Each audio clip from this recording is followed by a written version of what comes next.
हजारों की संख्या में आए हुए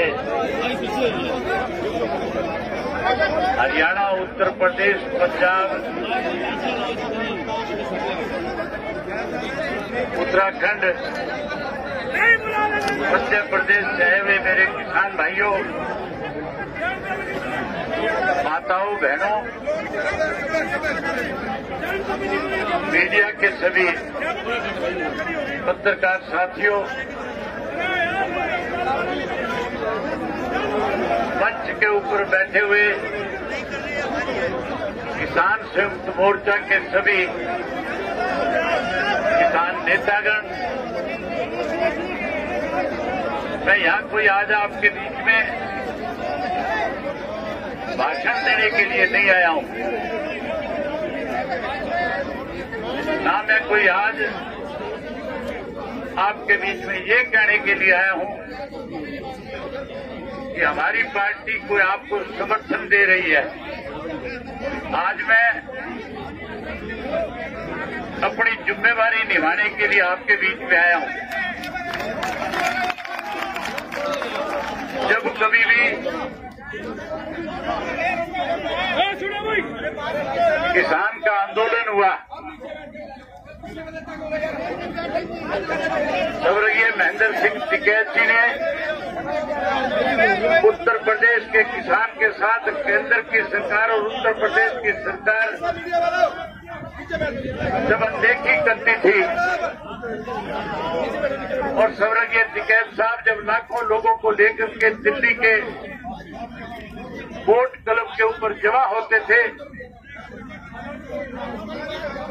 या उत्तर प्रदेश के किसी कोने में जाकर के, मेरठ में आकर के, मुजफ्फरनगर में आकर के किसान की लड़ाई को लड़ते थे, उस वक्त चौधरी देवीलाल जी किसी भी पद पे होते थे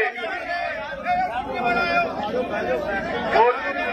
स्वर्गीय श्री महेंद्र सिंह टिकैत जी के उस किसान आंदोलन को न केवल अपना समर्थन देते थे बल्कि टिकैत साहब से कहते थे कि हरियाणा प्रदेश में आज मैं मुख्यमंत्री के पद पे हूं, उत्तर प्रदेश के किसान की अनदेखी हो रही है,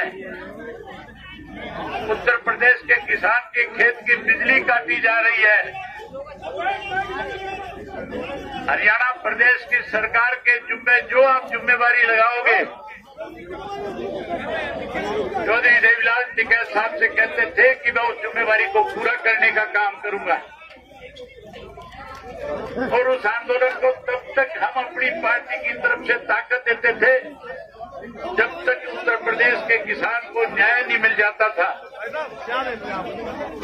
पूरे देश और दुनिया में टिकैत साहब की और चौधरी देवीलाल जी की जो दोस्ती थी, जो उनका संघर्ष था, आज भी पूरी दुनिया उसको अपनी आंखों से आपके सामने हजारों की संख्या में आए हुए हरियाणा के लोगों ने इस बात को साबित कर दिया कि हम उस दोस्ती पे आज फिर मोड़ लगाने के लिए आए हैं। जहां 27 तारीख को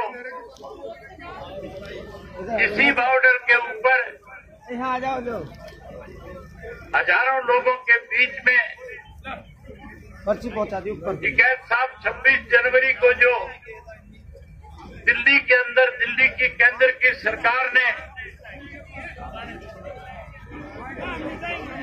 आरएसएस के लोगों को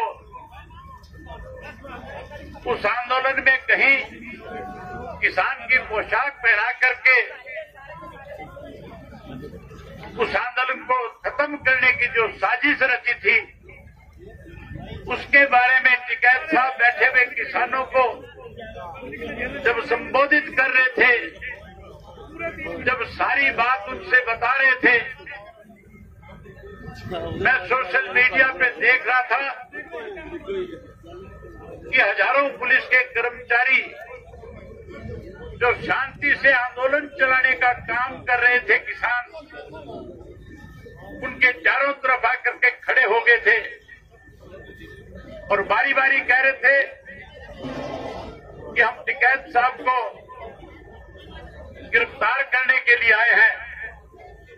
और टिकैत साहब भी अपनी तरफ से लोगों को संबोधित करते हुए ये कह रहे थे कि हमने किसी तरह से विरोध नहीं करना, पुलिस के लिए रास्ता बढ़ा करके दो, मैं गिरफ्तारी देने के लिए तैयार हूं।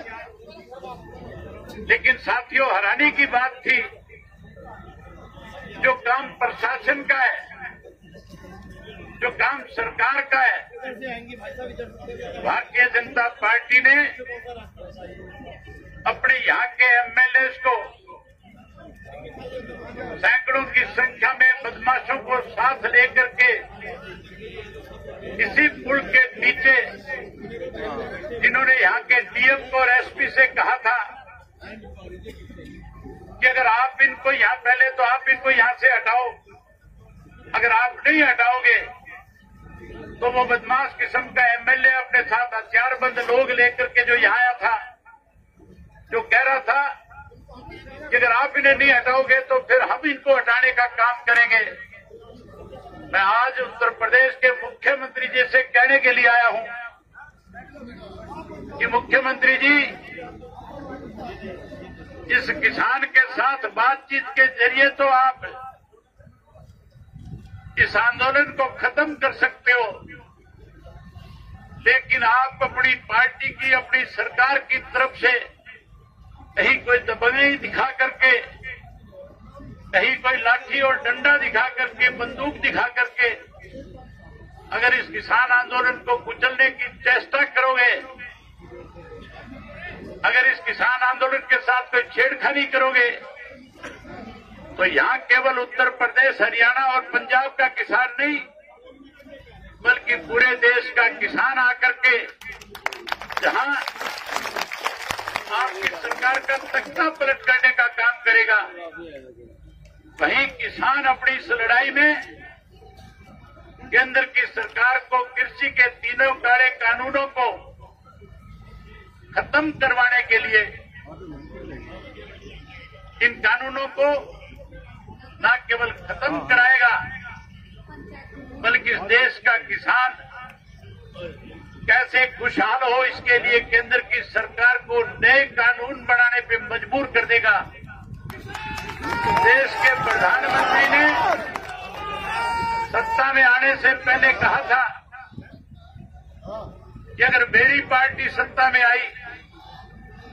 तो उन्होंने कहा था कि मैं किसान को खुशहाल कर दूंगा, किसान का कर्जा माफ कर दूंगा। वायदा किया था प्रधानमंत्री ने हमारे से कि आप हमारी सरकार बनाने का काम करो,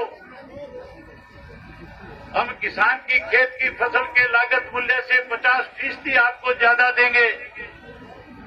वायदा किया था इस देश के प्रधानमंत्री मोदी ने कि हम स्वामीनाथन की रिपोर्ट को लागू कर देंगे।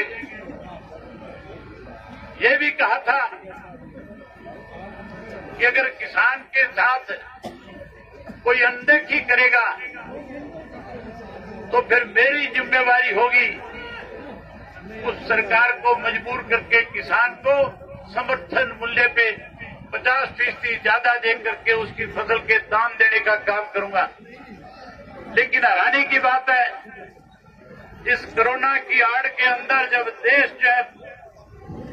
आर्थिक तौर पे कमजोर हो रहा था,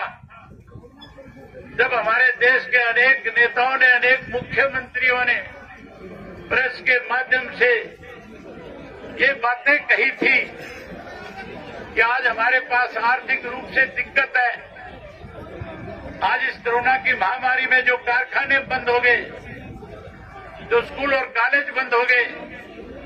आज छोटी छोटी दुकानें बंद हो गई, उसकी वजह से हमें बड़ी परेशानियों का सामना करना पड़ रहा है। लेकिन साथियों, उस वक्त में अगर इस देश को किसी ने आर्थिक रूप से मजबूत किया तो केवल और केवल इस देश का अन्नदाता था, किसान था, जिसने कोरोना की परवाह करे बिना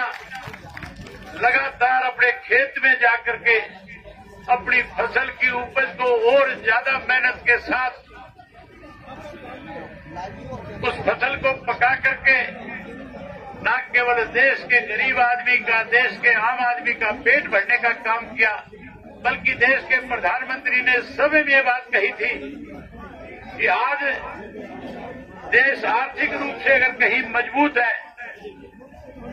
तो उस मजबूती में सबसे ज्यादा बड़ा योगदान देश के अन्नदाता का है, किसान का है। इस किसान ने इस देश को आर्थिक रूप से मजबूत किया। कोरोना की आड़ में हमारे देश के प्रधानमंत्री ने 3 कृषि के ऐसे कानून बना दिए जिसकी वजह से